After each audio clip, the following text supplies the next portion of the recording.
So, good morning, students. Today we are going to discuss the topic the characteristics of equilibria involving in physical process. We know very well how the equilibrium is attained in the physical process.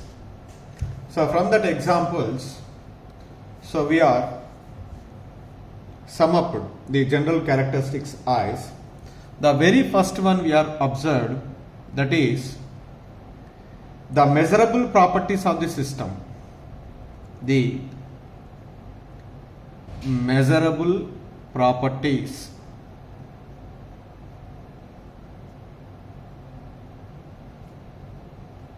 of the system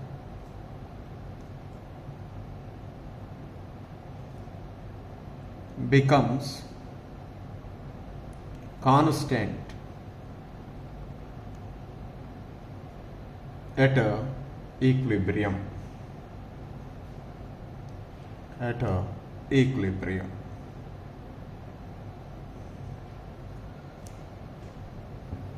So this is we are observed. For example, we have already discussed that example. The water liquid is in equilibrium with water vapor at equilibrium,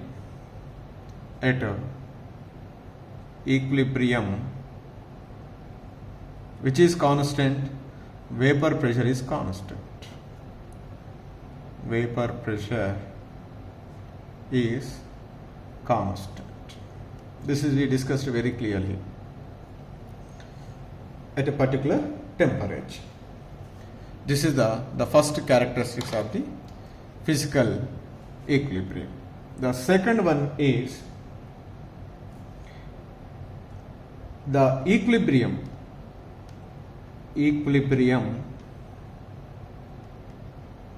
can be established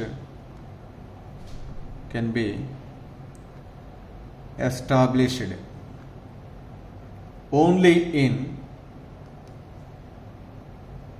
case of closed system.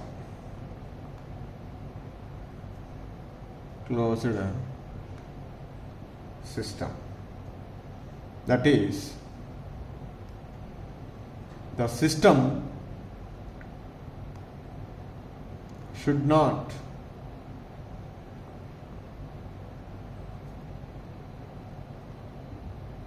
gain matter from the surroundings nor lose the matter to the surroundings. That is, I write as neither gain matter from the surroundings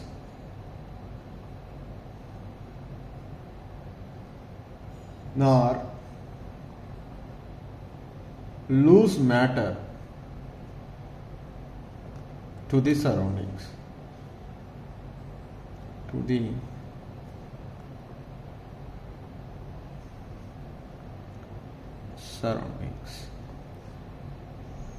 So, this is the second characteristic, because if it is not a closed system, if it is an open system, only in one way the process is carried out. For example, the water liquid is evaporated. When the water is subjected to evaporated, so all the water molecules converted into the vapor will be escaped from the container. The reverse process does not take place. That water condensation does not take place. Once the reverse process does not take place, that process will be proceeds in only one direction, so that never reaches the equilibrium stage. That's why always the processes which are carried out in a closed containers, in that only the equilibrium can be established. That is the second one. Just I write one example here. Evaporation of water.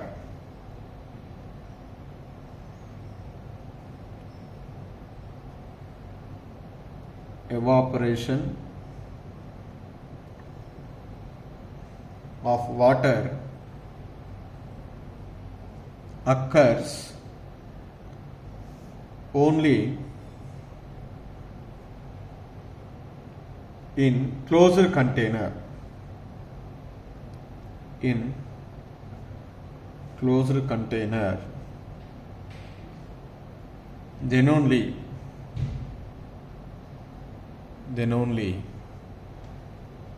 equilibrium is achieved. Equilibrium is achieved between water liquid and water vapor. This is the example for the second characteristics. So the third characteristic is, this is very important one, third one, that is the equilibrium. The equilibrium is always in dynamic nature, or is always dynamic in nature. Dynamic in nature. What do you mean by this? Dynamic in nature means that process is always in motion. So that means, to understand this one, the dynamic nature is nothing but simply we say that the process does not stop, but the changes takes place continuously. That changes takes place continuously not only in one direction, in both the direction, forward direction as well as the backward direction, with the same rate or with the same speed at equilibrium. That kind of nature is called dynamic in nature. Generally, when a process is carried out, so what is appears to our naked eye at equilibrium stage, that nothing has to be happened. But when we observe microscopic level, there is a continuous changes takes place in both the direction, forward as well as the backward direction, with the same speed. That's why there is no change in the measurable properties of that system. So that is we call said to be dynamic in nature. So to understand this one, so let us take a beaker. In that saturated solution of sugar. What do you mean by the saturated solution of sugar? Saturated solution of sugar means if no more sugar is dissolved if we are added. That means the dissolution capacity of that solution is completed. That is indicates an equilibrium is established between the dissolved sugar and non-dissolved sugar. That is called saturated solution of sugar stage. So now let us take here this beaker. In that one we can take the saturated solution of sugar. Say here I am written this is a solution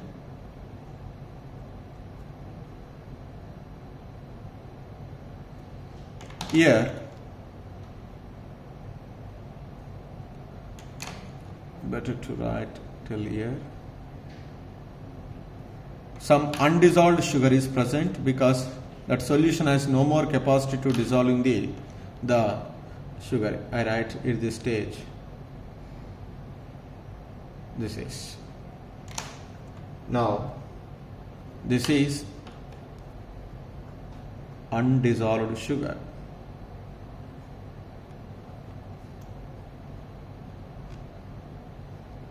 And this is saturated solution of sugar. In between these two an equilibrium is established because whatever the sugar is added, that is no more dissolved in the solution, that will be settled. So that is an equilibrium is achieved between the undissolved sugar and dissolved sugar solution. So but when we are observed there is no change in the concentration of the undissolved sugar and the sugar present in the solution. that is clearly indicates an equilibrium is established. So at equilibrium there is no change in the concentration of undissolved sugar means, or dissolved sugar present in the solution means, what we say that dissolution process has stopped? No, the dissolution process has not stopped. The undissolved sugar is goes into the sugar solution. Whatever the sugar is present in the solution, that is converted into undissolved sugar. That process is still takes place, but that rate of dissolution of sugar is equal to the rate of crystallization. That is, a conversion of undissolved sugar speed is always equal to the conversion of sugar present in the solution is converted into undissolved sugar. So that both the process will be takes place at equilibrium stage. But whether does it takes place or not, how we can know? How we can find out? Sir, we can say the equilibrium stage is achieved. At that one, the concentration of undissolved sugar and the sugar present in the solution is the same. We said that like that. So that means an equilibrium stage is achieved. At equilibrium, the process does not stop, still continuously takes place, but rate of forward and backward reaction takes place with the same rate. That's why there is no change in the concentration of the sugar present in the solution and present in the undissolved sugar. We say that. How do you know? Okay, the concentration will be remained the same, and at equilibrium both the forward and backward reactions can be takes place. Okay, that is we can find out. So here to this solution we can add some radioactive sugar. Radioactive sugar.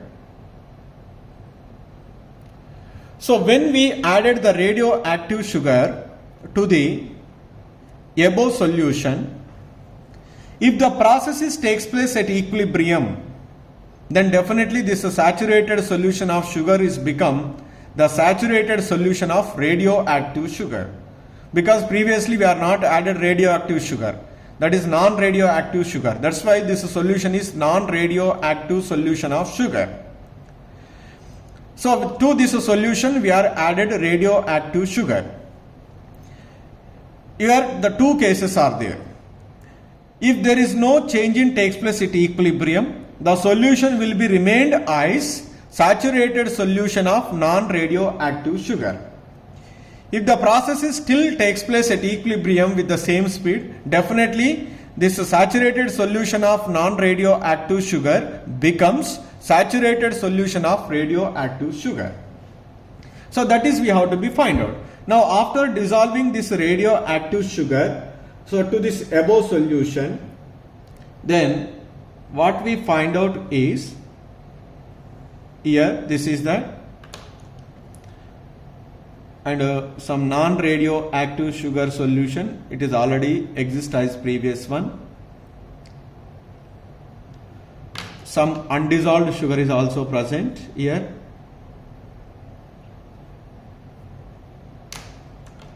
So this is, say,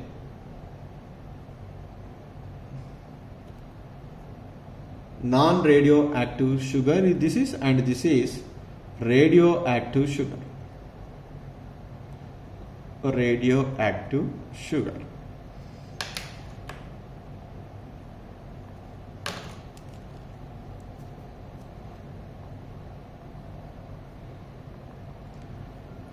So when we added the radioactive sugar to the above solution, and we have to be analyze that solution, what is we are observed, the solution contain some radioactive sugar. The solution contains some radioactive sugar, that is clearly indicates there is a continuous changes takes place at equilibrium stage. Because if once the equilibrium is achieved, if there is no changes takes place, if the process does not takes place, that is clearly indicates we did not get any radioactive sugar in the solution. But here what is there? Radioactive sugar is present in the solution. That is clearly indicates some radioactive sugar is passed into the solution in the place of which one? Non-radioactive sugar. So that is clearly indicates at even though equilibrium is achieved, So there is a continuous change in takes place. The reaction or the process is never stopped at equilibrium. It seems to be appear as to be stopped, but there is a continuous changes takes place in both the directions with the same speed. So that we are called as equilibrium is always dynamic in nature. So once again I will explain here. Initially I will take a beaker, in that one saturated solution of sugar. That means sugar is added to the water. We are getting the sugar solution. We are continuously added the sugar. The sugar is dissolved in the water to form sugar solution. At a particular stage, that water has no more capacity to dissolve some more amount of a sugar. That state we are called saturated stage. At a saturated stage, an equilibrium is established between the sugar present in the solution and sugar not dissolved in the solution. That is undissolved sugar and sugar present in the solution. In between these two, the equilibrium is exist. Okay, once the equilibrium is exist, here the two possibilities are there. Some people might be feel that that process has to be stopped. Some people feels that the process never stops, still there is a continuous change in takes place, but the concentration of the sugar present in the solution, the undissolved sugar remains constant. Which is the right one? To decide that one, so to that solution we are added some radioactive sugar. When we are added to the radioactive sugar to the above solution, once we are analyzing that one, that solution contains some radioactive sugar. The solution containing some radioactive sugar means at equilibrium the process has never stopped. The dissolution process still it is going on. That is clearly indicates. At equilibrium, the dissolution process takes place is clearly indicates there is always continuous change in both the direction, forward and backward direction. That's why this radioactive sugar passed into the solution in the place of some non-radioactive sugar. So that's why that solution containing radioactive sugar, so that the solution is become radioactive sugar solution. This is clearly indicates even though the equilibrium is achieved in a physical process, there is a continuous changes takes place in both the forward as well as backward direction with the same speed. So that is we called as the equilibrium is always dynamic in nature. This is the third important characteristic property of physical equilibrium.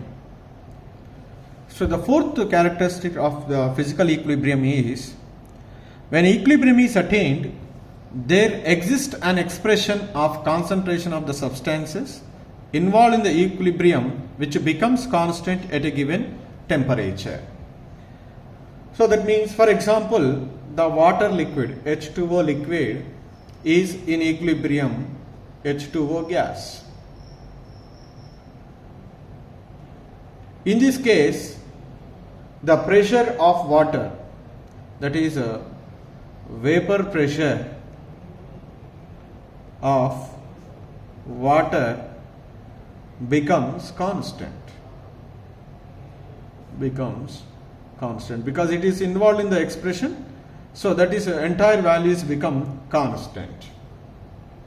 And in some cases, instead of the pressure, we might be used the concentration term. So that is also will be become constant for a certain physical processes. And fifth one, this is we discussed in the last class also. What are the constants? Suppose when sugar is dissolved in a solvent, we get sugar solution. After reaching the saturated stage, no more sugar is dissolved. At that stage, the solubility of a sugar is constant. That means at equilibrium, the concentration of a sugar is dissolved in that water is become constant. That is, you can tell us the fourth one. And fifth one, the magnitude of the constant value of the expression is called equilibrium constant. This is we discussed in coming classes. Gives an indication of the extent to which the reaction proceeds before acquiring the equilibrium. So after writing the reaction, we can determine the concentration of the reactants and products at different time intervals. So we are getting we are writing an expression for that reaction, we get a certain value. That value we call equilibrium constant. So that equilibrium constant is always tells us to what extent that reaction can be proceeds under a given conditions. That means, for example, CO2 gas is there, is dissolved in water, then we get CO2 aqueous. So we write the equilibrium expression. Equilibrium expression is for the above reaction is CO2 aqueous divided by CO2 gas. This is the equilibrium expression for that one. So now, if you are getting the value of these two is equals the value, if it is greater, the value is greater, then that is clearly indicates more amount of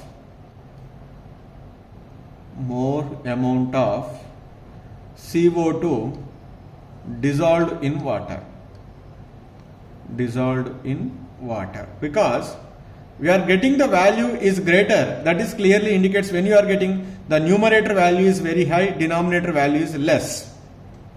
So when the numerator value is very high means CO2 aqueous is more, it is less, and that means more amount of a gas is dissolved in water, less amount of a gas is left. So that means the process will be takes place to a greater extent. CO2 gas is dissolved in water is more. Suppose if the value is less you are getting, the value you are getting less is clearly indicates the numerator value is very less, denominator value is very high. Denominator value is very high means the concentration of carbon dioxide gas is more, the carbon dioxide gas in water is less. That means less amount of a gas is dissolved in water. That's why the equilibrium expression is always tells about whether that process can be takes place to a greater extent or less extent. So this is about the characteristics of the physical equilibrium.